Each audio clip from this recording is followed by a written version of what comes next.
24 घंटे में 10,455 नए बीमार, 51 लोगों की हुई मौत। पटना में भी आए रिकॉर्ड तोड़ मामले। कोरोना दिन प्रतिदिन बढ़ रहा है। महानगरों से बिहार लौटने वालों के लिए बड़ी खुशखबरी। गुजरात महाराष्ट्र से चलेंगी स्पेशल ट्रेन। ट्रेनों के परिचालन को लेकर रेलवे ने की पुष्टि। झारखंड में 22 से 29 अप्रैल तक लॉकडाउन का सख्ती से पालन कराएगी पुलिस। आला अधिकारियों की बैठक आज। लॉकडाउन को प्रभावी बनाने पर रणनीति होगी तैयार।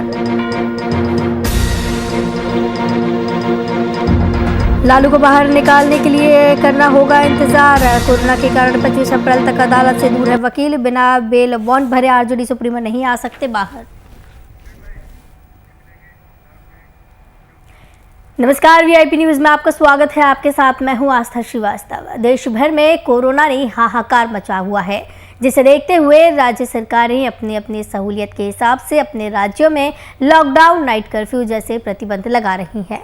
इसमें सबसे ज़्यादा परेशानी प्रवासी मजदूरों को हो रही है, जो कि फिर से घर को वापस लौटने लगे हैं। ऐसे में प्रदेश सरकार के साथ केंद्र सरकार भी उनकी पूरी मदद कर रही है।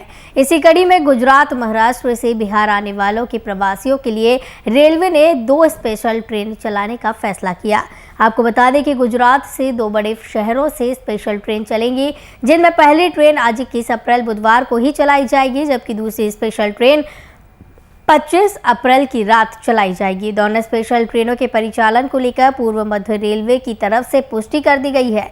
सीपीआरओ के अनुसार राजकोट से चलने वाली स्पेशल ट्रेन समस्तीपुर तक जाएगी और वहीं से वापस लौटेगी, जबकि अहमदाबाद से चलने वाली स्पेशल ट्रेन पटना के दानापुर स्टेशन तक आएगी और वहीं से वापस लौट जाएगी। महाराष्ट्र से भी एक स्पेशल ट्रेन 21 अप्रैल बुधवार की रात बिहार के रक्सौल के लिए चलेगी। बुधवार की रात मुंबई के लोकमान्य तिलक टर्मिनल रात के 9:15 पर खुलेगी, जो 23 अप्रैल की रात 11:45 पर रक्सौल पहुंचेगी। फिर ये ट्रेन 24 अप्रैल की दोपहर 2 बजे वापस रवाना होगी और 26 अप्रैल की शाम 5 बजे लोकमान्य तिलक पहुंचेगी। आपको बता दें कि बिहार में कोरोना संक्रमितों की संख्या लगातार बढ़ती जा रही है। मंगलवार को राज्य में रिकॉर्ड नए 10,455 संक्रमित मिले, जबकि 51 लोगों की मौत हुई। इस खबर की तमाम जानकारी के लिए हमारे साथ पटना से संवाददाता कुमार गौतम जुड़ गए हैं। गौतम, जिस तरीके से सरकार के द्वारा पहल की जा रही है, राज्य सरकार के द्वारा, केंद्र सरकार के द्वारा पहल की जा रही है, प्रवासी मजदूरों पर ध्यान दिया जा रहा है, 2 स्पेशल ट्रेनें चलाई जा रही हैं। ये जो ट्रेन चल रही है, कितना फायदा होगा प्रवासी मजदूरों को इससे? देखिए, सबसे बड़ा फायदा उस वक्त ही हो गया जब मुख्यमंत्री नीतीश कुमार ने ऐलान किया कि जल्द से जल्द आप अपने बिहार, अपने घर वापस आ जाइए, आपको कोई कठिनाई नहीं होगी। इसी आश्वासन के बाद दूसरे प्रदेशों में जो बिहारी मजदूर या बिहारी भाई जो काम कर रहे हैं, जो वहाँ नौकरी कर रहे हैं, अब उनकी नौकरी की स्थिति ऐसी है कि कल कारखाने बंद हो चुके हैं, तो लिहाजा उनको वापस लौटने के सिवाय दूसरा कोई विकल्प नहीं दिख रहा है। इसलिए कि कब तक ये लॉकडाउन रहेगा, कब तक नाइट कर्फ्यू रहेगी, कब तक कोरोना के इस कहर से निजात मिल पाएगी, या फिर कह सकते हैं कि संक्रमण से थोड़ा खतरा टल सकता है, ये अभी भविष्य के गर्भ में है। ऐसे में सबसे ज्यादा समस्या महाराष्ट्र में, क्योंकि बिहार से सबसे ज्यादा जो काम करने वाले लोग हैं वो महाराष्ट्र जाते हैं। इसके अलावा आप देखिए, गुजरात के कई दवाई की कंपनियों में या जो फैक्ट्रियां हैं, बड़ी बड़ी फैक्ट्रियां हैं गुजरात में, इंडस्ट्रियल एरिया में जो काम करते हैं, उसमें हजारों की तादाद में मजदूर हैं और 25-25 मजदूरों के ऊपर एक जो उसके कहते हैं कि जो संचालक होते हैं, ये अब उन मजदूरों को वापस लाने की जिम्मेवारी भी है। ऐसे में मुख्यमंत्री का निर्देश और केंद्र सरकार के साथ सहयोग के कारण रेल मंत्रालय ने यह फैसला लिया है। जी बिल्कुल गौतम, कहीं ना कहीं राज्य सरकार और केंद्र सरकार समन्वय बना रही है, प्रवासी मजदूरों के लिए तमाम तरीके की सुविधाएं दे रही है ताकि मजदूर सुरक्षित अपने अपने स्थान पर पहुंच सके। देखिए, कल भी रात को दिल्ली से 2 ट्रेनें आई हैं, तो दिल्ली से जो स्पेशल ट्रेनें आई हैं, क्योंकि वहां पर आनंद विहार के पास और पटना जंक्शन और भागलपुर जैसे बड़े शहरों के लिए जो ट्रेनें खुली है, तो ये कहीं ना कहीं चूंकि जो बिहार में काम बिहार के जो लोग हैं वो बाहर में काम करते हैं और ऐसे में परिस्थितियां अभी अनुकूल नहीं है, रहने खाने पीने तमाम चीज, रोजगार के अलावा रोजगार चला जाना, रोजगार सब कुछ टिका होता है, जब कहते हैं ना कि जब सब कुछ टिका होता है, जब रोजी है तो रोजा है। तो अभी यही वक्त चल रहा है, कोरोना का संकट है और इस संकट की घड़ी में सिर्फ और सिर्फ उनको लग रहा है कि अपने घर आ जाएंगे तो कम से कम 2 जून की रोटी उन्हें नसीब हो सकेगी, उन्हें भूखे नहीं मरना पड़ेगा। हालांकि जी, लेकिन गौतम, जब बिहार से पलायन हुआ था, दूसरे बड़े राज्यों में लोग गए थे, कहीं ना कहीं किसी कमी की वजह से लोग ने पलायन किया था, रोजगार हो या जो भी मुद्दा हो, लोगों ने तभी पलायन किया था दूसरे बड़े राज्यों में। तो जब वो वापस लौट रहे हैं अपने राज्य बिहार में, जब वो वापस लौट रहे हैं, तो क्या जो कमी उन्हें तब महसूस हुई थी, जिस कमी की वजह से पलायन किया गया था, वो कमी पूरी हो पाएगी? बिल्कुल, बहुत अहम सवाल पूछा आपने और ये सवाल इसलिए भी महत्वपूर्ण है कि अगर कोई व्यक्ति जो कोरोना फेज 1 को देख चुका है और उसने जो वो पैदल आया हो, पटरी के रास्ते आया हो, ट्रेन के रास्ते आया हो या फिर हवाई जहाज के रास्ते आया हो, बस के रास्ते आया हो, जब वो वापस लौटा तो उसके मन में था कि अब वो दोबारा क्या करेगा, ये बहुत बड़ा सवाल था। लेकिन बिहार के अंदर इस तरीके का रोजगार, आत्मनिर्भरता या कोई कल कारखाने ऐसे नहीं थे जहां पर उसको नौकरी मिल सकती थी या उसको कम से कम जीवन यापन के लिए कोई व्यवस्थाएं हो सकती थी। लेकिन सरकार ये दावा कर रही थी कि मनरेगा के तहत आपके ग्रामीण क्षेत्रों में तो सिर्फ मनरेगा के तहत वही मजदूर काम करेंगे जो पहले से कर रहे थे, जो बाहर में नौकरी कर रहे थे या बाहर में अच्छा काम कर रहे थे, वो यहाँ आकर के मिट्टी कोड़ने का काम नहीं करेगा। लिहाजा ये सबसे बड़ी समस्या थी कि मनरेगा के तहत सिर्फ आप मिट्टी कोड़ने का काम कर सकते हैं। जी गौतम, लेकिन 2020 में भी जब ये महामारी आई थी और मजदूरों ने पलायन किया था, अपने अपने राज्यों की वापसी की थी, तब भी कहा गया था कि मनरेगा के तहत मजदूरों को काम मिलेगा या फिर रोजगार मजदूरों को दिया जाएगा। लेकिन आज भी कई लोग ऐसे हैं, कई मजदूर ऐसे हैं जो 2020 में वापस आए थे बिहार, उनके पास कोई रोजगार नहीं है। देखिए, बिल्कुल रोजगार नहीं है और यही कारण था कि मैं आपको पिछले सवालों का एक जवाब दे दूं पहले कि जो पिछली बार जो लोग आए थे उनको फिर बाद में जब कल कारखाने शुरू हुए थे तो उनके मालिकों ने बकायदा टिकट कटवा करके इनको वापस बुलाया था। इनके जाने की इच्छा नहीं थी, लेकिन चूंकि यहाँ पे रोजगार की कमी थी और कहीं से इनको ऑफर मिल रहा था, क्योंकि बंद पड़े कल कारखाने चलाना भी एक चुनौती बड़ा काम था। बिना मजदूरों के सहयोग से, बिना किसी कर्मचारी के सहयोग से ये देश को बिल्कुल मुश्किल है। इवन कि पंजाब जैसे बड़े राज्य में यदि बिहार से मजदूर नहीं जाएंगे तो पंजाब की फसलें नहीं कट सकती है। तो ऐसे कई काम है जो दूसरे प्रदेशों के लोग बिहार के प्रवासी मजदूरों पर ही आश्रित होते हैं। लिहाजा उन्होंने फोन करके, बाकायदा फोन करके ऑफर देके टिकट कटवा करके उन लोगों को बुलाया, लेकिन फिर परिस्थितियां अनुकूल नहीं रही, बदल गई और यही कारण है कि बदली हुई परिस्थिति में एक बार फिर उनको घर वापसी करनी पड़ रही है। और इस बार इन लोगों ने साफ तौर पे कहा है कि अब चाहे परिस्थितियां जो भी हो, अब हम अपने देश को, अपने बिहार को, अपने वतन को छोड़ के बाहर नहीं जाएंगे, क्योंकि अब हमें सबक मिल चुका है। काम 2 जून की रोटी खाएंगे लेकिन बाहर नहीं जाएंगे। लेकिन ये कह पाना बहुत मुश्किल है कि ये सवाल जाएंगे नहीं जाएंगे, ये तो बात का चीज है। लेकिन फिलहाल अपने घर वापसी के लिए तमाम जो कर्मचारी हैं बिहार के, जो जी गौतम जी, लोग पलायन तो कर रहे हैं और जो स्पेशल ट्रेन 2 चलाई जा रही हैं, लोगों की सुविधा के लिए चलाई जा रही हैं, लेकिन अगर ये 2 ट्रेनों की बात की जाए, ट्रेन में सुविधा की बात की जाए, सुरक्षा की बात की जाए, तो क्या कुछ सुविधा इस दौरान ट्रेन में दी गई है मजदूरों के लिए? क्या कुछ कोरोना से निपटने के लिए, या फिर अगर अचानक किसी की तबीयत खराब होती है तो लोगों को सुविधा दी जाएगी? क्या कुछ व्यवस्था है सैनिटाइजेशन जैसी? देखिए, अभी जितनी भी ट्रेनें बिहार आ रही हैं, स्पेशल ट्रेनें हैं वो तो, और दूसरी बात ये है कि चूंकि भीड़ ज्यादा है तो ऐसे में तमाम लोगों की जांच कर पाना बहुत मुश्किल है। लेकिन जो जांच कराना चाहते हैं, जिनकी तबीयत नासाज है, ठीक नहीं है या जिनको तकलीफ है, वो स्टेशन पर फ्री ऑफ कॉस्ट जांच करा सकते हैं। उनके खाने पीने और रहने के, खाने पीने और यात्रा के दौरान पानी की जो व्यवस्था है वो सामाजिक संगठनों ने कई स्टेशनों पे की है। और जो चूंकि स्पेशल ट्रेन है तो ऐसे में यात्री को भी पता है कि किसी तरीके से पहुंच जाना है। और इस दौरान अगर किसी की तबीयत ज्यादा खराब होती है तो इसके लिए हर स्टेशन पे डॉक्टर मुकम्मल किए गए हैं, डॉक्टर की ड्यूटी लगाई गई है ताकि किसी भी बड़े अंदेशे से निपटा जा सके। इसलिए रेलवे प्रशासन इसके लिए पहले से तैनात है, चाहे बात गुजरात से ट्रेन आ रही हो, महाराष्ट्र से ट्रेन आ रही हो या फिर आनंद विहार दिल्ली से ट्रेन आ रही हो। बिहार आने वाली तमाम ट्रेनों के लिए व्यवस्थाएं की गई है, लेकिन क्योंकि भीड़ बहुत ज्यादा है, इस बात से इनकार नहीं किया जा सकता कि भीड़ के मुताबिक सरकार चाहे लाख दावा कर ले, उतनी भीड़ को काबू कर पाना, उतनी भीड़ को ठीक तरीके से इलाज कर पाना या उनको तमाम व्यवस्था दे पाना, ये कहीं ना कहीं शिकायत रहती है। गौतम, जिस तरीके से ट्रेन चलाई जा रही है, जहां से शुरू होकर, चाहे वो गुजरात से शुरू हो, महाराष्ट्र से शुरू हो, जहां से शुरू होकर ये जहां तक आएंगी, इसके बीच के जो स्टेशन होंगे वहां की अगर बात की जाए तो क्या ये सभी प्लेटफॉर्म पर रुकेगी या फिर सीधे एक स्थान से शुरू होकर दूसरे स्थान पहुंचेगी?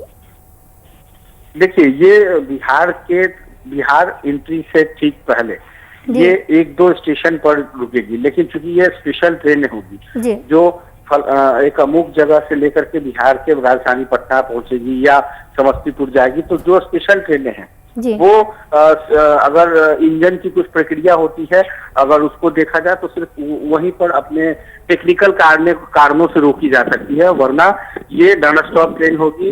तमाम वही यात्री चढ़ेंगे जो सीधे तौर पे बिहार आना चाहते हैं। और इसके लिए रेलवे प्रशासन ने पहले ही अनाउंसमेंट कर रखा है, स्पेशल ट्रेनें होंगी, क्योंकि बिहार से अलग, बिहार में भी, बिहार के अंदर एक कोने से दूसरे कोने की दूरी अगर आप देख लें, अगर बक्सर से लेके भागलपुर देख लें या फिर आप इधर इस इलाके में देख लें, नेपाल का बॉर्डर पड़ता है तो और इधर नवादा का बॉर्डर पड़ता है, तो कई ऐसे स्टेशन है। लेकिन अगर सेंट्रलाइज पटना भी लोग पहुंच जाते हैं तो पटना से लेकर के वो अपने गांव या अपने शहर बस के माध्यम से जा सकते हैं। लेकिन सबसे बड़ी चिंता इस बात की है कि अगर वो बिहार आ जाते हैं, बिहार में एंट्री हो जाती है, तो उनको ऐसा लगता है कि वो अपने घर वापसी कर गए। इसलिए सरकार ने उनकी सहूलियत के हिसाब से ट्रेनें चलाने का ऐलान किया है। और इसमें सरकार की भी भूमिका अहम है, क्योंकि आप देखिए गुजरात में सबसे ज्यादा बिहारी मजदूर काम करते हैं, बिहार के लोग काम करते हैं, तो ऐसे में गुजरात सरकार और बिहार सरकार ने एक अच्छी पहल की है।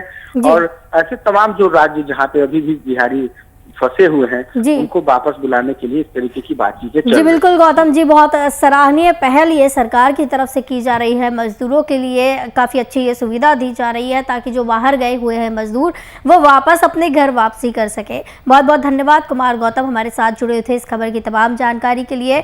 तो जिस तरीके से स्पेशल ट्रेनें चलाई जा रही है, चाहे वो महाराष्ट्र से चलाई जा रही हो, गुजरात से चलाई जा रही हो, तमाम मजदूर अपने घर वापसी स्पेशल ट्रेनों के माध्यम से कर सकते हैं। आज से ही कुछ ट्रेनें शुरू हो रही है, तो जो मजदूर, बड़ी संख्या में मजदूर हैं, इसलिए कहा जा सकता है थोड़ी बहुत परेशानी सामने आ सकती है, लेकिन सरकार की तरफ से एक सराहनीय पहल है।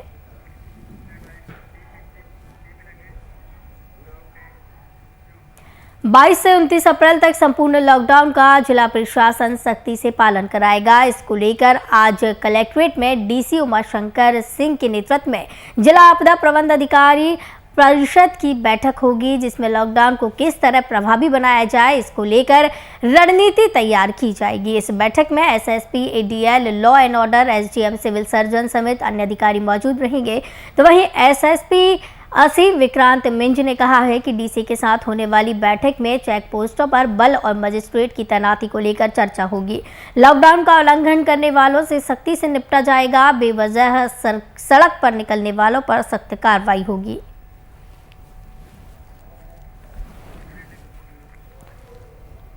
तो आपको बता दें कि झारखंड में लॉकडाउन लगा दिया गया है 22 से 29 अप्रैल तक के लिए। जिला प्रशासन अब इसका सख्ती से पालन कराएगा। जो भी बिना वजह बाहर घूमते हुए पाया जाएगा उस पर सख्त से सख्त कार्रवाई की जाएगी। और साथ ही ज़रूरी जो चीज़ें हैं, ज़रूरी सामान है, उनकी छूट इस दौरान झारखंड में दी गई है। तो कहीं ना कहीं अब सरकार भी कदम उठा रही है, झारखंड सरकार पहल कर रही है। कोरोना संक्रमण को रोकने के लिए जिस तरीके से आंकड़े बढ़ रहे थे, सरकार भी अब गंभीर नज़र आ रही है। पहले सरकार की तरफ से कहा गया था कि लॉकडाउन नहीं लगाया जाएगा, लेकिन एक तरीके से कहा जाए कि अब एक हफ्ते का ट्रायल लॉकडाउन सरकार कर रही है। इस खबर की तमाम जानकारी के लिए हमारे साथ कुमार कामेश जुड़े हुए हैं रांची से। कामेश जी, जिस तरीके से सरकार के द्वारा पहले तो कहा जा रहा था कि लॉकडाउन नहीं लगाया जाएगा, नाइट कर्फ्यू से काम चल जाएगा, लेकिन अब लॉकडाउन लगा दिया गया है। देखिए, लॉकडाउन को स्वास्थ्य सुरक्षा सप्ताह का नाम दिया गया है और ये लॉकडाउन और स्वास्थ्य सुरक्षा सप्ताह की अगर बात की जाए तो इसमें काफी भिन्नता देखने को मिलेगी। कई ऐसी परिस्थितियां हैं और कई ऐसे नियम बनाए गए हैं जो लॉकडाउन के नियम से थोड़े ढीले दिखाई जरूर पड़ते हैं। हालांकि जो स्वास्थ्य सुरक्षा सप्ताह जो है 22 अप्रैल से 29 अप्रैल तक लगाने की बात कही गई है, जो 22 अप्रैल सुबह 6 बजे से लागू कर दी जाएगी।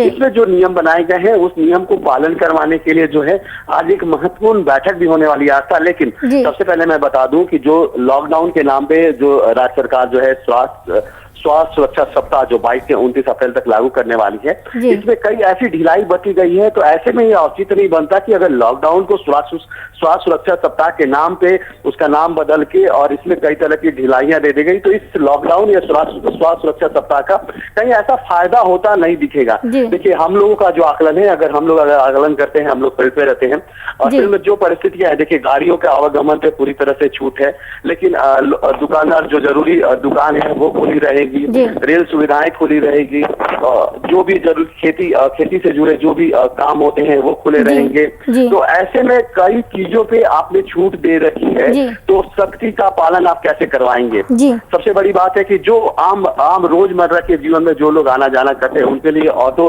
की सुविधा भी, ऑटो की जो सेवाएं हैं वो सेवाएं भी बहाल रहेगी। तो ऐसे कई जो नियम बनाए गए हैं इस स्वास्थ्य सुरक्षा सप्ताह को लेकर, इसमें देखिए कई तरह की भ्रांतियां आप लोगों के बीच में देखने को मिली। अब लोगों में चर्चा का विषय बन गया है कि आखिर सरकार ये लॉकडाउन को बदलकर स्वास्थ्य सुरक्षा सप्ताह का नाम क्यों दी गई है। तो इसमें भी राज्य सरकार ने अपना जो है अपना पक्ष रखा है कि देखिए झारखंड जो है गरीब राज्य है और गरीब राज्य होने के नाते जीविका और जीवन दोनों पे ध्यान दिया गया है। तो देखिए कोरोना महामारी जो है वो जीविका को नहीं समझती आज तक और जीवन को भी नहीं समझती। उसे वो अपना जो महामारी है वो महामारी का जब प्रकोप होगा तो उसका असर भी देखने को मिलेगा और झारखंड सहित पूरे देश जो है इस महामारी के चपेट में है। तो ऐसे में माननीय मुख्यमंत्री जो है जीविका और जीवन के साधन को जो ढूंढने का प्रयास कर रहे हैं, जिसके दुष्परिणाम जो है स्वास्थ्य सुरक्षा सप्ताह जो लागू करने की बात कर रहे हैं, तो ये स्वास्थ्य सुरक्षा सप्ताह कहीं पे उतना सफल साबित नहीं होगा। जो एक्सपर्ट की राय बताते हैं, तो एक्सपर्ट भी मानते हैं कि राज्य सरकार जरूर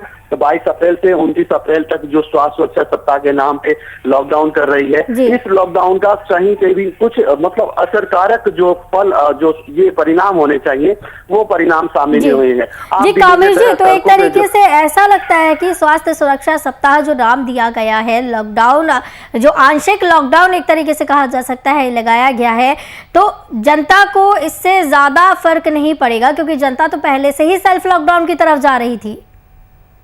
देखिए, जनता की अगर बात की जाए, झारखंड की राजधानी रांची की बात की जाए या राज्य के अन्य जिलों की बात की जाए, तो कोरोना महामारी का जो खौफ है उनके मन में पूरी तरह से बैठ चुका है। लोग जो है खुद जो है लॉकडाउन होकर घरों में रह रहे हैं, लेकिन राज्य सरकार इस पे जितनी गंभीर होनी चाहिए, क्योंकि देखिए राज्य सरकार से लगातार जो है यहाँ के व्यवसायिक वर्ग भी यह मांग कर रहे थे कि जल्द से जल्द यहाँ पे लॉकडाउन लागू कर दिया जाए।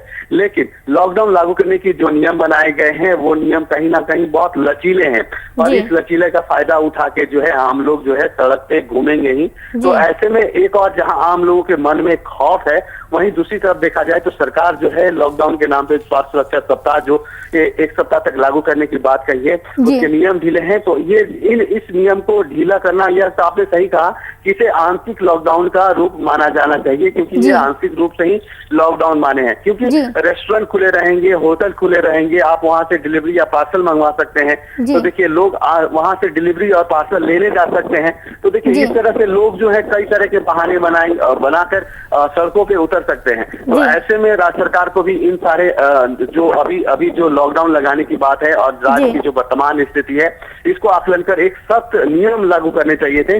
लेकिन राज्य सरकार जी कामेश जी, जिस तरीके से आंशिक लॉकडाउन सरकार लगा रही है, एक तरीके से देखा जाए तो गतिविधि तो इसमें हो ही रही है, तमाम तरीके की छूट इसमें दे दी गई है, गतिविधियां तो चल ही रही है। तो इन जो छोटी मोटी जो गतिविधियां चलेंगी, तो इनके द्वारा क्या लॉकडाउन फैलने का खतरा सरकार को नहीं है? बिल्कुल देखिए, ये खतरा जो है बिल्कुल आस्था खतरा, आपने सही कहा कि खतरा बढ़ेगा ना कि खतरा घटेगा। महामारी का जो प्रकोप है, वो प्रकोप का जो असर जो उम्मीद के साथ जो आंशिक लॉकडाउन या स्वास्थ्य उत्सव लगाने की बात जो है राज्य सरकार कह रही है, इसका असर उतना मतलब परिणामदायक या फलदायक नहीं होंगे। तो ऐसे में राज्य सरकार को फिर अपने ये जो फैसला लिया है आंशिक लॉकडाउन का या स्वास्थ्य सुरक्षा सप्ताह को, इसके जो नियम बनाए गए हैं, जो दिशा निर्देश दिए गए हैं, उस नियम को पालन करवाने के लिए जरूर राज्य सरकार को सुनना चाहिए। क्योंकि देखिए, जो भी आंशिक ये स्वास्थ्य सुरक्षा सप्ताह जो लागू किया गया है, इसके लिए कोई सही से दिशा निर्देश नहीं जारी किए गए हैं। अभी लोगों में असमंजस की स्थिति है। हालांकि राज्य सरकार ने अब तक ये स्पष्ट कर दिया है कि सारे संस्थान जो हैं, जो जरूरी सेवाएं हैं, वो बहाल रहेगी। राज्य सरकार के जो कार्यालय हैं वो खुले रहेंगे, लेकिन बाकी जो कार्यालय है बंद रहेंगे। लेकिन राज्य सरकार के कार्यालय अगर खुले रहेंगे तो कर्मचारी वहां जाएंगे ही, काम करेंगे ही। तो ऐसे में देखिए, जो लॉकडाउन करने की प्रक्रिया होती है, तो ऐसे में आप चैन, जो कोरोना का चैन तोड़ने की बात कर रहे हैं, वो कहां तक सफल होगा, ये तो आप भी समझ सकते हैं, माननीय मुख्यमंत्री भी समझ सकते हैं। लेकिन इस लॉकडाउन का कोई जो है असर जो है झारखंड में देखने को नहीं मिलेगा। जिस तरीके से सरकार की तरफ से छूट दी गई है, होम डिलीवरी की सर्विस पर भी छूट दे दी गई है, इस पर कोई रोक नहीं लगाई गई है, तो कहीं ना कहीं कोरोना होम डिलीवरी के माध्यम से या गतिविधि जो छोटी मोटी हो रही है उसके माध्यम से अब घर तक भी पहुंच सकता है। ये सारी सुविधाएं मैंने पहले भी कहा कि राज्य जो है स्वास्थ्य सुरक्षा सप्ताह का बात कर रहा है, तो इसमें जो सुविधाएं दे दी गई है लोगों को, तो जीविका और जीवन की बात करने वाली सरकार जो है जीवन के बारे में कहाँ सोच रही है। आप इसके गाइडलाइन को देखा जाए, जो स्वास्थ्य सुरक्षा सप्ताह है, इसके गाइडलाइन जो अब तक जारी हुए है, उस गाइडलाइन को अगर बढ़िया से और बहुत गहराई से अगर इसकी समीक्षा की जाए, तो समीक्षा में ही सामने आ जाएंगे कि जो लॉकडाउन या आंशिक लॉकडाउन या स्वास्थ्य सुरक्षा सप्ताह के नाम आज जो बैठक आयोजित की जाने वाली है, कामेश जी, आज जो बैठक आयोजित की जाने वाली है, इसको लेकर क्या कुछ चर्चा उसमें हो सकती है? क्या कुछ सख्त निर्देश उसमें दिए जा सकते हैं, या फिर ये जो सप्ताह की गाइडलाइन बनाई गई है, इस पे कोई मजबूती डाली जा सकती है? देखिए, सख्ती आप कहाँ बरतेंगी, सबसे बड़ा सवाल है कि सख्ती आप कहाँ बरतेंगी और किस पे बरतेंगी। जब राज्य सरकार ने जो स्वास्थ्य सुरक्षा सप्ताह के नाम पे सारी चीजें खोलने की बात कर रही है, कोई गाइडलाइन स्पष्ट तौर पे नहीं दिया गया है। आप ऑटो को चलाने के परमिशन दे रखे हैं, बस सेवाएं चालू रखने की परमिशन दे दिए हैं। जी कामेश जी, बिल्कुल लॉकडाउन का जो आंशिक लॉकडाउन सरकार की तरफ से लगाया जा रहा है, कहीं ना कहीं ये पूरी तरीके से धरातल पर दिखाई नहीं दे पाएगा और लोगों को तमाम तरीके की परेशानियों का आखिरकार सामना करना पड़ सकता है। बहुत बहुत धन्यवाद कुमार कामेश, हमारे साथ रांची से जुड़े हुए थे इस खबर की तमाम चर्चा के लिए।